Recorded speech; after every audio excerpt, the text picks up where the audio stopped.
Yeah, so I want to touch upon some of them because those are, this is from the point of view of making the work more practical. It's not just reserved for special time or special meditation, special bells, and because this may not happen. So we talked last time to the spiritual rubber to hit the road of our life. And our life is busy. And so, yeah, this idea from the fourth way was that there are like 6 major obstacles to awakening or to being more conscious. And whenever those manifestations are happening, we are kind of asleep, like walking dead or walking sleep, sorry. And part of the work is to observe those manifestations in ourselves and to somehow resist them. And those, I'm not going to go in all of them, I'll just enumerate them. And then I guess we can take some of them one by one throughout the next few meetings. The first one, there are 2 major ones, and then the rest are a combination of those. But the first obstacle and evidence of being asleep and something we can do about it is this state of being lost in daydreaming. This state of not being where we are, like the kids or like the cat or the dog, is the state of being perpetually, the attention is sucked into the inner movie and all these images, pictures, flashes of memory, future, all that. So basically, so you can see, you know, you can't see it anymore because people are on the phone all the time. But if you were in transportations or in town, when people walking, you can see some glazed out look and where the body is there, but the mind is elsewhere. So the body is here and the mind is elsewhere. But then there's no attention. Just like it's a night dreaming, this is like a daydreaming. So this was called imagination, but the imagination was a particular term which didn't involve creative imagination or this kind of stuff, which involved just being lost in daydreaming. And what sucks is that usually we are not daydreaming about good things and nice kind of Caribbean beach and the next vacation. Usually we are more like churning on future problems or past problems about me usually, or all this. So basically this is a main obstacle. This is one obstacle, number 1. Obstacle number 2. So basically we are not home. We're not home. Consciousness is scattered and it's like we are tortured somehow and absent. Life passes, you know. We are kind of lost in every thought. The second one is, which is so prevalent that is basically almost impossible to detect, it's called identification, where what we are, our consciousness is sucked and sticking to one thing at the expense of itself. So we are lost in one thing. That could be external, like obviously, you know, like on the phone.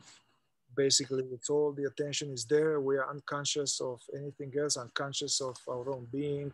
It's all there, or TV and all that, or somebody saying something, but also is identified with one feeling. You know, when we have a feeling, our whole soul is sucked into the feeling.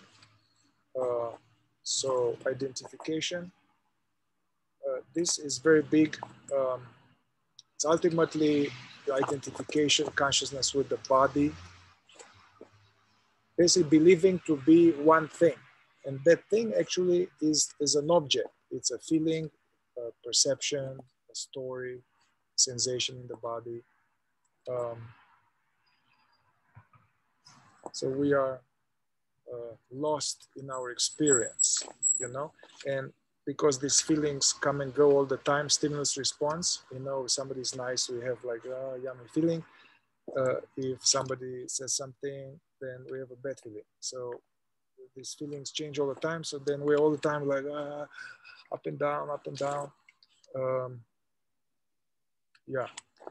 From one angle, this daydreaming state is basically all of them, basically all the obstacles can come down to just one. It's the state of identification. Because ultimately, being lost in thought is that our presence is kind of mesmerized and lost, identified with the stream of thoughts.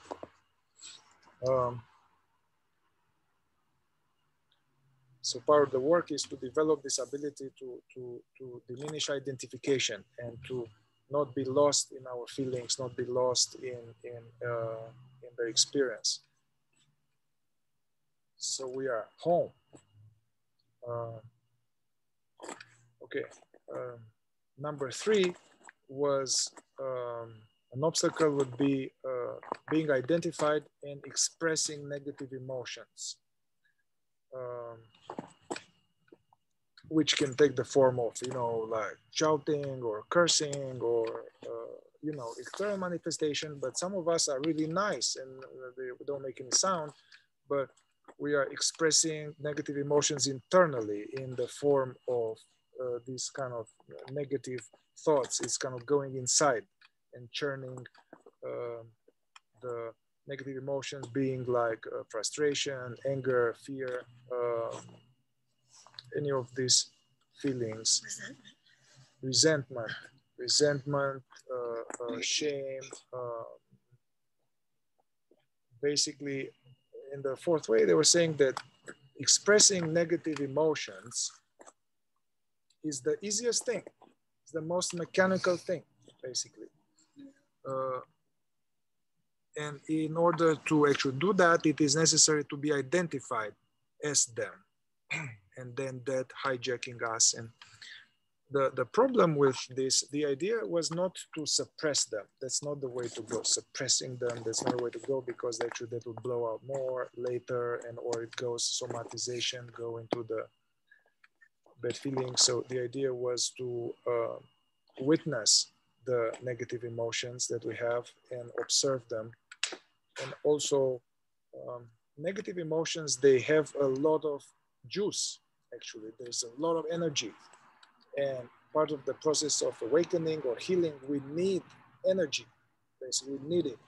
So but what we do unconsciously, we have all this energy, and then we are blowing it. And then that's why usually when we are having a lot of negative thoughts or expressing or have an argument, otherwise afterwards you're depleted. Like, so the idea is not to suppress them, but to bring awareness to them and to take the burn of really, okay, there is anger now. Also part of this work with negative emotion, I'm going to just get very little, not in depth. Each one of them can be long, months of work. With negative emotions is, first of all, to witness them, to be aware of them, to stop the expression, you know, like gossip, complaining, judgment, to stop it. And also stop the expression outside, also to stop churning inside with the thoughts and simply witness this stuff, takes pressure. And actually we are extracting the energy of the negative emotions, that instead of blowing out and then we are depleted, the energy basically is used to fuel presence. So then instead of being depleted by them, we are developing our presence through the energy of negative emotions, which is transmutated. Also, with negative emotions, a lot of negative emotions, they are due to unnecessary suffering because we have some faulty ideas.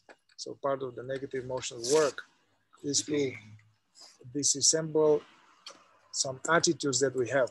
Without those attitudes, we wouldn't have those negative emotions. And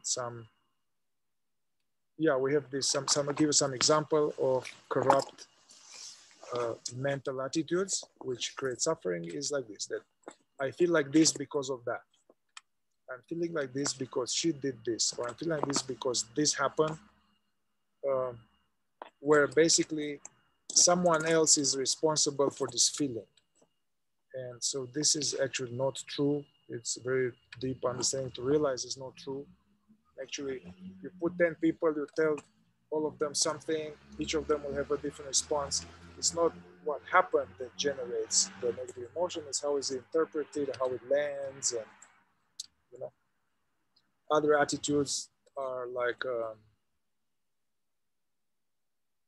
that basically the ego wants to control reality, basically. And the attitudes that things should be in a certain way, and people should be in a certain way, and things shouldn't be in a certain way, and even the weather shouldn't be in a certain way in the traffic. So then, as long as we have this thing, then we are going to be frustrated all the time. Also, this taking things personally, things are happening, it's because about me, or making assumptions, or all that. These are just fueling perpetual negative emotion. Anyway, so daydreaming, identification, negative emotions. The fourth one, obstacle, is, it was called inner considering. Inner considering is a special system, it's a special term which refers to being identified with what other people think about us, being identified with the image, how we are perceived. And this is very, very deep in us. And we are actually raised with that. We are raised, not, I mean, many of us with shame and guilt tripping into compliance. And so anything to do with trying to be in a certain way in order for us to be liked or appreciated or admired or loved, and trying not to be in a certain way so that we are not judged, or the whole phenomena of worrying about how we are perceived. And this is like, man, it's a full-time job. It's a bondage. It's very stressful, and so yeah. This doesn't mean to be an asshole and have no ethics. So it's not about that.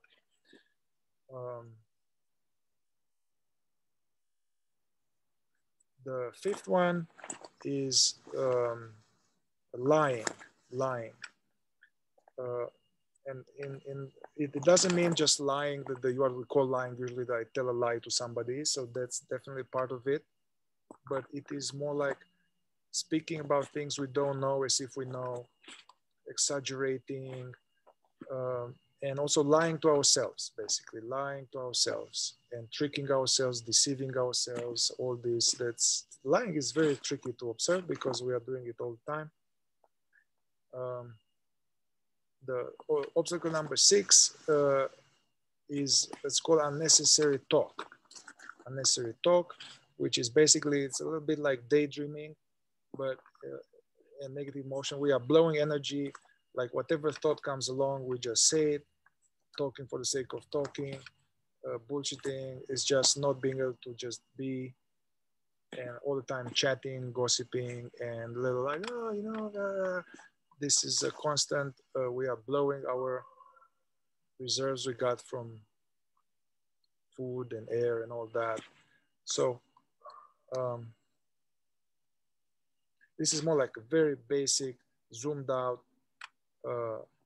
introduction about these obstacles to consciousness. And this is very practical because basically the way to go, if we're interested in deepening on the path, is to diminish the time we spend there. And to do that, we need to be more conscious. The more we diminish the time we spend there, the more conscious we are. So it's like a reinforcing positive loop. Yeah.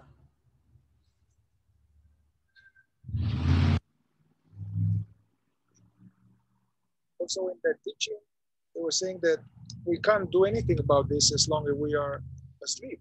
So that's why They say no work can be done in sleep. So the first step is to kind of develop this ability of what's called mindfulness, or being aware of our inner world. And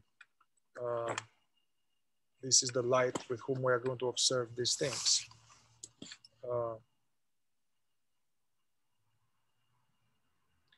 So practically, it's very useful, this tool of knowing about daydreaming, because what's happening in meditation is not random, that, oh, now I close my eyes and I have these thoughts and it's all the time. This is happening all the time. So in closed eye meditation, we are now becoming aware of it. But this is happening as we start. We're on the bathroom. So basically, we don't know what to do. Don't wait for meditation. So notice this unnecessary mind activity that never teaches us about this. Nobody talks. It's all normal. Everybody's checked out. So you brush your teeth as we eat, as we walk, as we are driving, as somebody's talking. All the time we are not there. So we can start to notice that. And as soon as we notice that we are somewhere else, we can come back to the now, come back over and over. You know, it may seem like, oh my God, this is crazy. I can't believe it's happening. What's wrong with me? No, this is, everybody's like that. And we are now becoming aware of the situation. You know, this doesn't mean not to have thoughts. So, you know, thoughts are useful. It's just unnecessary mind, uncontrolled mind activity, unnecessary all the time. So that is the problem, especially the ones connected to me, like personal thoughts, like I'm bad, I'm unworthy, these are particular, like snakes. So we need to know this, the self-pity, self-deprecation thinking, also self-judgment thinking, judging or others. This is a big obstacle actually, and it's very juicy, very nutritious for the ego. So to observe this kind of stuff is not how to be like no thoughts. No, we have useful thoughts, we have practical thoughts, creative thoughts, operational thoughts. That's not the problem, but yeah. So we can observe that throughout the day, and just also part of this working with imagination, daydreaming, is to observe that although there are thousands and thousands of thoughts, they are on some subjects. So this whole construction of ego, false personality with many thoughts actually is has 2 or 3 pillars, some subject, constant recurring negative thoughts where we are sucked into, and it's good to start to know which are our own. These are called Velcro thoughts, the most, you know, like being a victim, injustice that's not right, or judgments, or so start to notice the favorite subject of churning in the mind, you know, and become aware of them, and then drop them the best we can, and come back to the here and now, come back to being. And this may seem endless, but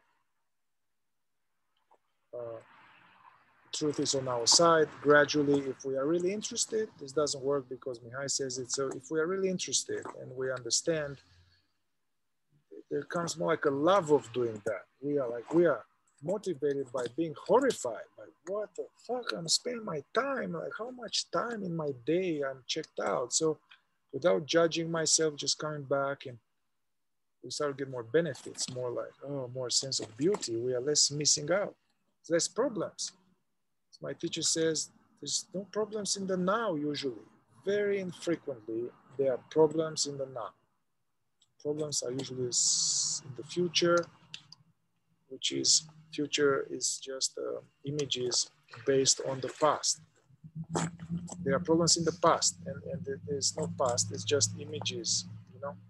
So this master in the fourth way was Spence, he was saying, the problem is that we are so used to the unreal. Anyway, I spoke a lot, so I'm going to stop here for now and open the discussion for any question or any clarification or anything on any of this stuff about consciousness, awakening, all this, whatever we did here so far.